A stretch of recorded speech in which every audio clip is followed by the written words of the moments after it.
Então, pessoal, o vídeo hoje é sobre tipos de sujeito. Vamos lá, então. O que é o sujeito, tá? O sujeito é aquele que faz ou sofre a ação na frase. Então, quando eu digo eu falei, o sujeito sou eu, a pessoa que fez a ação. Quando eu falo ele saiu, o sujeito é ele, quem fez a ação. E quando sofre a ação, a cadeira quebrou.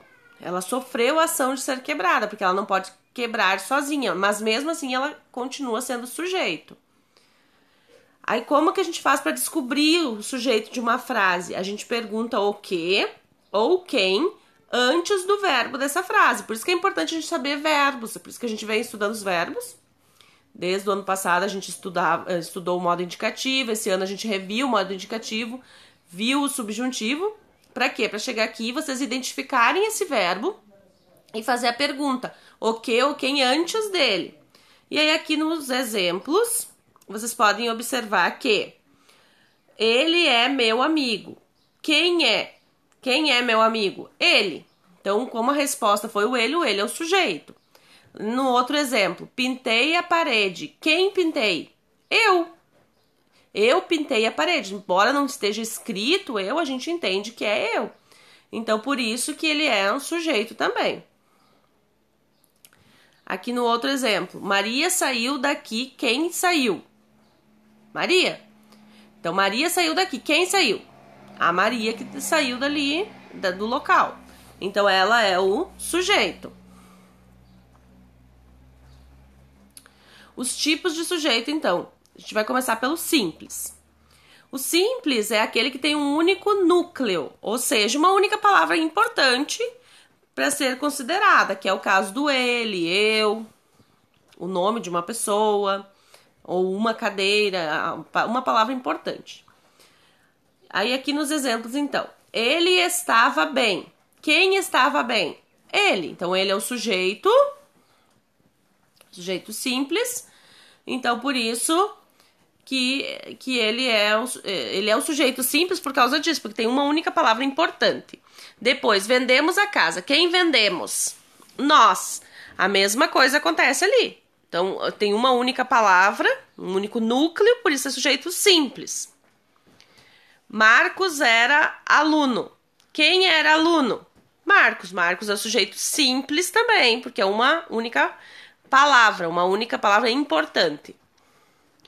Aí nós vamos para o segundo tipo, que é o composto.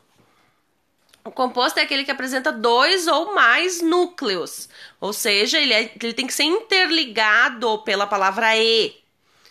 Então aqui nos exemplos, ó, ele e seu irmão. A gente observa que tem o e. Então são duas informações, tem o ele e o seu irmão. Então por isso que ele é sujeito composto. Aqui o carro e a casa foram comprados. Quem foram comprados? O carro e a casa. Então tem o e, também vai ser sujeito composto. Sempre que tiver o e, é sujeito composto. Aí vem agora os mais difíceis de vocês entenderem, tá? Que é o primeiro, o indeterminado. Que é quando que ele acontece. Quando tem um verbo na terceira pessoa do plural, eles, tá? Sem a indicação de sujeito nessa frase. Então, vamos observar aqui nos exemplos, ó. Choraram na festa. Quem choraram? Vocês sabem quem foi? Não.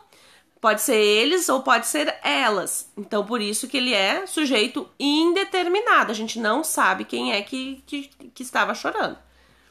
Fizeram as pazes. Quem fizeram? Não se sabe. Não se sabe se eram duas pessoas, se eram duas mulheres, se eram dois homens. A gente não tem ideia. A gente sabe que foi alguém. Então, isso é sujeito indeterminado. O sujeito indeterminado, ele acontece bastante quando a gente vai falar para uma pessoa de alguma coisa, né? E aí a gente conta para a pessoa dessa coisa, então ele é sujeito indeterminado. Como que funciona? Chamaram você. A pessoa nem sabe quem foi que chamou, mas fala assim e a pessoa entende que alguém quer falar com ele. Então isso acontece bastante. Aqui, então, ó, aqui vem as perguntas. Quem choraram? Elas ou eles? A gente não sabe quem foi, então por isso que ele é sujeito indeterminado. Quem fizeram? Elas, eles ou elas, e a gente também não sabe quem foi, não sabe quantos eram, então por isso que ele é sujeito indeterminado. Aos tipos de sujeito, tá? Mais um, que é a oração sem sujeito. Ela acontece de duas formas, tá? Com fenômenos da natureza. Ali no exemplo, ventou no lago. Ventar, gear, chover, coisas que as pessoas não podem fazer. Então isso é chamado de oração sem sujeito. E também quando o verbo haver, eu consegui substituir esse verbo haver por existir. Ó, há feijão na mesa, existe feijão na mesa. Então é uma oração sem sujeito, porque eu consigo substituir esse verbo haver por existir. Normalmente esse verbo haver ele vai estar conjugado como a, tá? Ele não vai ter, ele vai estar sempre como um verbo impessoal, na terceira pessoa do singular no presente. Então normalmente ele vai estar escrito a, e aí ele vai ser uma oração sem sujeito. Bom, pessoal, era isso, espero que vocês tenham entendido. Qualquer dúvida, manda mensagem.